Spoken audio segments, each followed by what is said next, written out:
The first thing the sheriff's department noticed when they entered room 6 of the Bayshore Inn was a sickening, cloying odor. It was all too familiar to the forensics team, a mixture of stale air, metal, and something sweetly rotten. In the center of the room, on a bed, lay a man. His face was covered by a pillow, and a thin metal noose was tied tightly around his neck, to which was attached a sharp, curved fragment of a blade. The structure was fastened so that the slightest movement of his head intensified the cut. On the bedside table stood a glass of water in which floated 2 translucent tablets, already disintegrated. The window was tightly closed, the curtains drawn. On a chair by the wall was a woman's light raincoat and an empty leather bag with a torn lining. The deceased's passport was identified as Jordan Fair, 35, of New Hampshire. His papers included a newly issued marriage license to a woman named Lauren Fair. The marriage was dated just 3 months ago. The motel's front desk indicated that the couple had checked into room 6 3 days earlier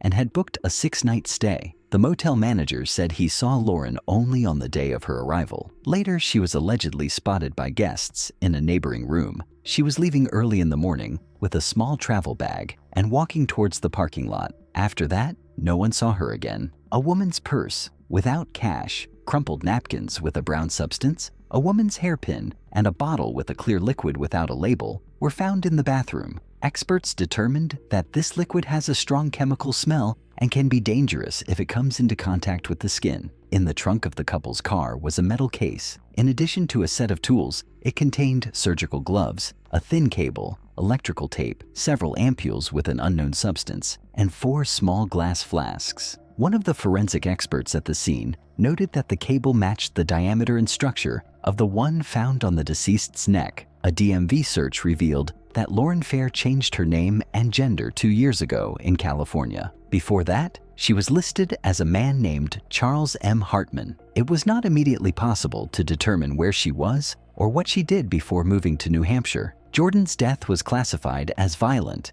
and Lauren was wanted throughout the state and surrounding areas. The description indicated that she might be armed, in possession of chemicals, and using forged documents. That same day, investigators received their first warning sign. One of the officers in the Major Crimes Unit recognized Lauren's description as a woman mentioned in an old case about a series of strange deaths that occurred in California in 1984-85. There, the victims were also found in closed rooms with unusual mechanisms affecting their necks and faces. It was not possible to prove her involvement at the time, but the coincidences were too obvious to ignore. When the Santa Clara County Sheriff's Department made database inquiries, the response came quicker than expected. The file for Charles M. Hartman, formerly Lauren Fair, was already on file as closed for lack of evidence, but the materials attached to the file were disturbing. They included 3 deaths with common features. The first was in February 1984 in San Jose. A 42-year-old man was found in a 3rd-floor apartment with severe injuries to his lower jaw.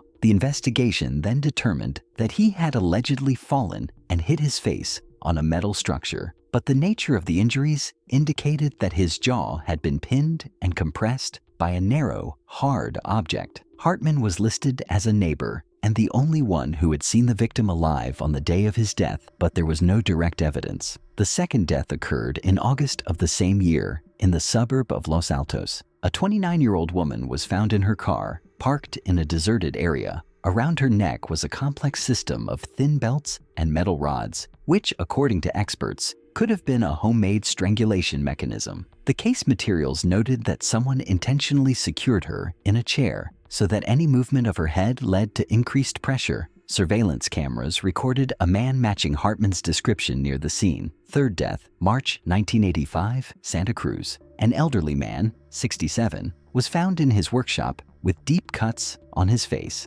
Experts then assumed an accident with a tool, but the report included a strange coincidence. A thin metal cable was attached to the workbench, identical to the one that would later be found around Jordan Fair's neck. In each case, Hartman appeared as either a neighbor, a casual acquaintance, or someone seen near the victim shortly before death. The investigator who handled the cases in 1984-85 noted in his personal notes that the killer's method is too unique to be a coincidence, but there was not enough evidence at the time. After the spring of 1985, Hartman disappeared from the California police's radar. He went through the databases to Nevada, then to Texas, and only in 1986 did he appear in New Hampshire under the name Lauren Fair. There he formally changed his gender and received new documents. Another disturbing fact emerged during the FBI investigation. A missing person case in Reno, Nevada included a description of a woman that matched Lauren's appearance at the time. The missing man was never found, but mechanical parts, similar to the homemade constructions found in the California cases,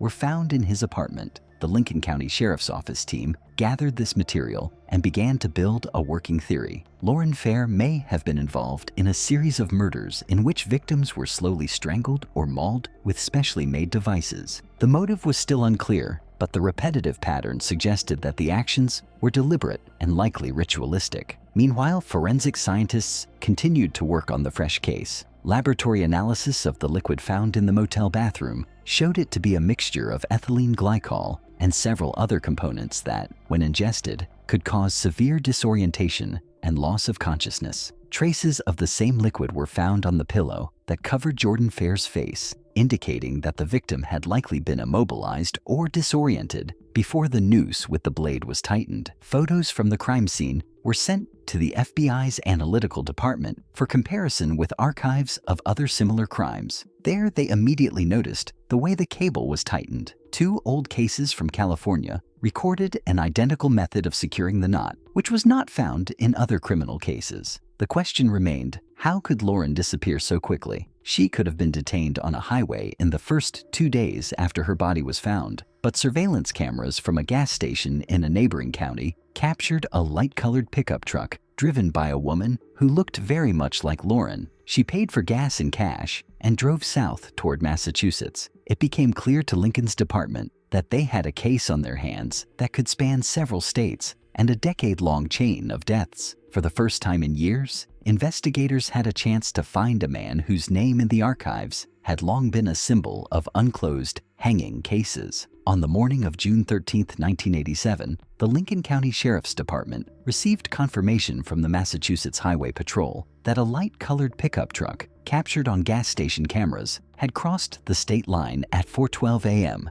The driver matched Lauren Fair's description, but the license plates belonged to a different vehicle, stolen 2 days earlier in Portland. Within 24 hours, flyers for Lauren were posted to all New England counties. The photos were accompanied by a brief description of her past relationships and a warning about her possible use of life-threatening homemade devices. It was specifically noted that Lauren could change her appearance by wearing wigs and men's clothing, as well as using fake IDs. Investigators realized that with her experience and methodical nature, she could easily disappear into the flow of tourists, of whom there were especially many in Massachusetts in June. So, in parallel with regular patrols, they brought in a unit specializing in searching for people with altered appearances. The first real trace appeared in the evening of the same day. The owner of a private roadside cafe near the town of Lawrence reported that a woman in a light windbreaker and with a short haircut had breakfast with him that morning. She paid in cash and asked questions about the nearest ferry crossings to the islands. A napkin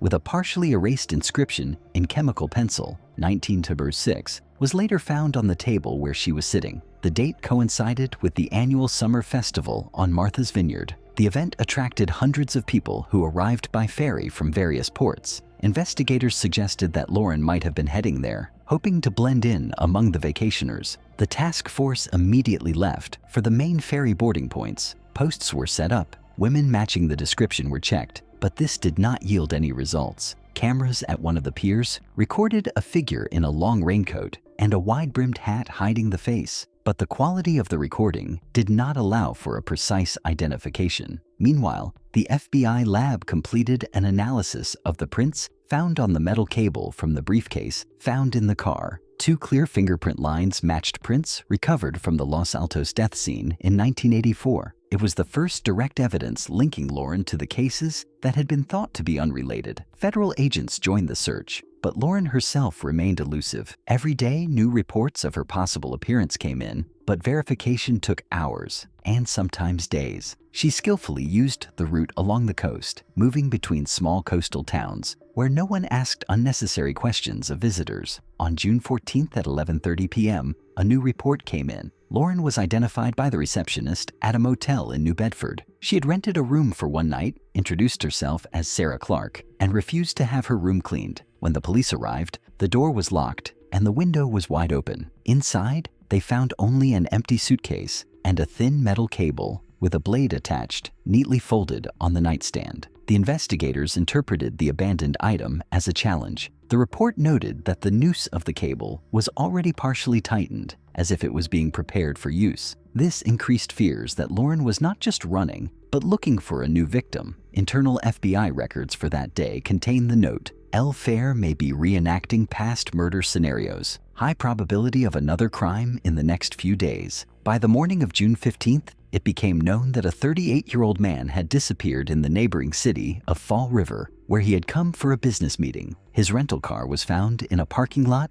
near an old pier. There were barely noticeable traces of a chemical burn on the driver's seat, and in the trunk, there was a piece of plastic film with the same liquid residue that was found at the Bayshore Inn Motel. For the investigation, this was a signal. Lauren had already chosen her next target, and time was running out. On June 16, 1987, the task force was moved closer to the coast. According to the FBI, Lauren Fair may have attempted to leave the mainland through one of the southern ports of Massachusetts, heading for either Martha's Vineyard or Nantucket. Both destinations had ferry service and lax passenger screening, especially during the summer season. At 5:20 a.m., a tip came in from a security guard at a dock in Woods Hole. An employee said he saw a woman matching Lauren's description on the passenger platform. She was carrying a small backpack, wearing a dark windbreaker, and a baseball cap pulled low over her eyes. She was unremarkable in appearance, but what was alarming was that she did not approach the ticket counter, but stood to the side, watching the boarding. By the time patrol arrived, the woman was gone.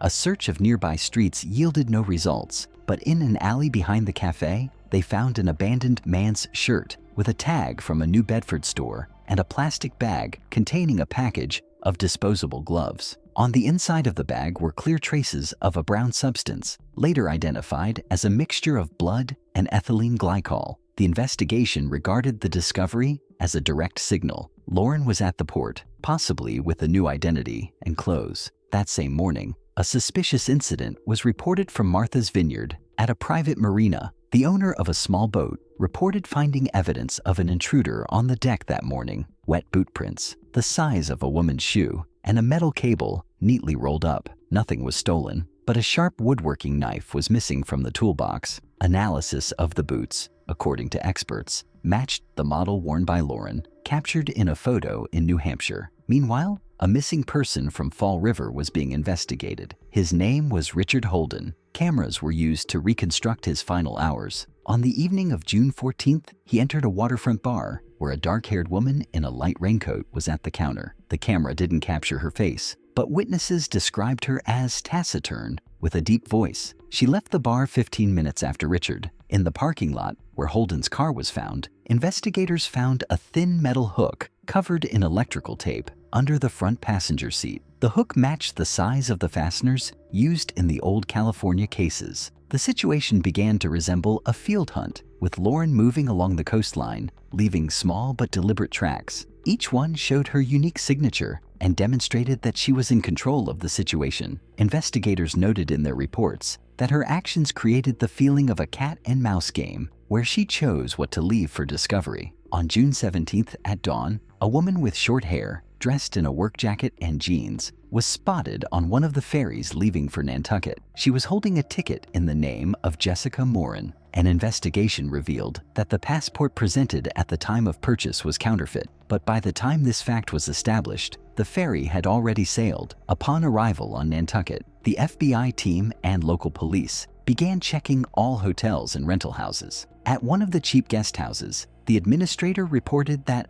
a quiet, withdrawn woman with a small amount of luggage had checked in that morning. In the room where she was placed, they later found a folded piece of paper on the nightstand with an address in the center of the city and the time, 9:45 p.m. The operatives took this as a possible landmark for a new meeting or attack. At the appointed time, Plainclothes officers were on duty at the specified address. There was a small private dock there where boats periodically docked. Around 9:40 p.m., a figure in a long raincoat and hood appeared on the pier. She kept to the shadows until a middle-aged man with a bag approached. When the detectives tried to get closer, the figure turned sharply and ran in the opposite direction, jumped over the fence, and disappeared into a narrow alley. Inside the bag left on the pier, they found a twisted metal cable and 2 ampoules with a colorless liquid. The island was combed overnight, but there were no results. By morning it was clear. Lauren had left again, leaving behind another set of frightening clues. On June 18,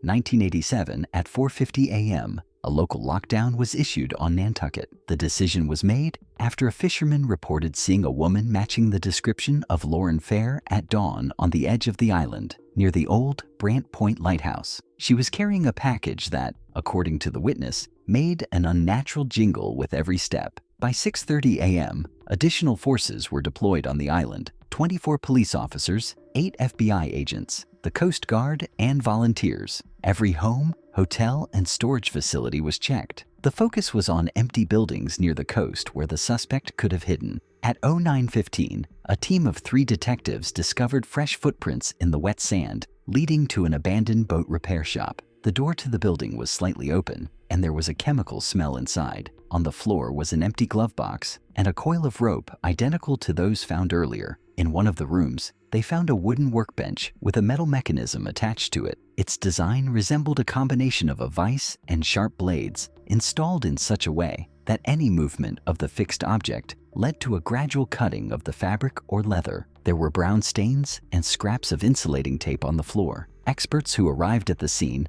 noted that the mechanism was completely ready for use. At 10:40 a.m., a local resident, a 41-year-old boat maintenance technician, was reported missing. His colleagues had seen him in the morning at a warehouse located a kilometer from the workshop. An inspection showed that the warehouse door had been forced open. Inside, they found his jacket, on the collar of which there were traces of a chemical burn similar to those found in the Richard Holden case. By this time, checkpoints had begun operating on the island at all exits from private piers. The Coast Guard patrolled the waters, monitoring every boat and small vessel. At 13:15, one of the patrol boats noticed a small vessel without identification marks in the distance. On the deck was a figure in a light jacket and a baseball cap. When attempting to approach, the vessel abruptly changed course, heading for a narrow strip of shallow water where the patrol boat could not pass. A few minutes later, the figure disappeared from sight. At the place where the vessel had drifted, only an empty boat with wet footprints on board was found. In parallel, the forensic experts continued to work in the workshop. In a drawer under the workbench, they found a metal container with 3 ampoules of transparent liquid,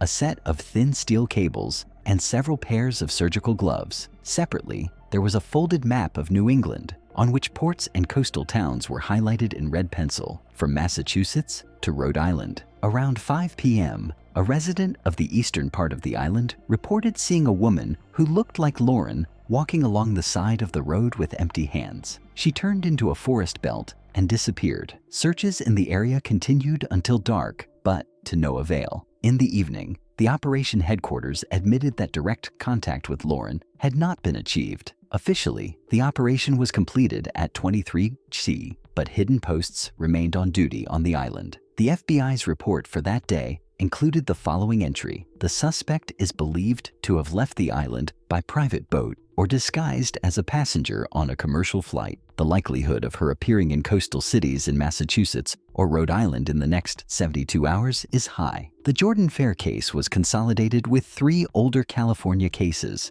as well as disappearances in Nevada and Massachusetts. Lauren Fair was officially placed on the federal wanted list as a particularly dangerous serial killer. There were still plenty of holes in the investigation file. No motive had been established, most of the weapons had not been found, and some of the possible victims remained unidentified. But the biggest problem was that Lauren had disappeared again, just as she had in the past, leaving a trail of clues that didn't lead to her, but only showed how close she had been.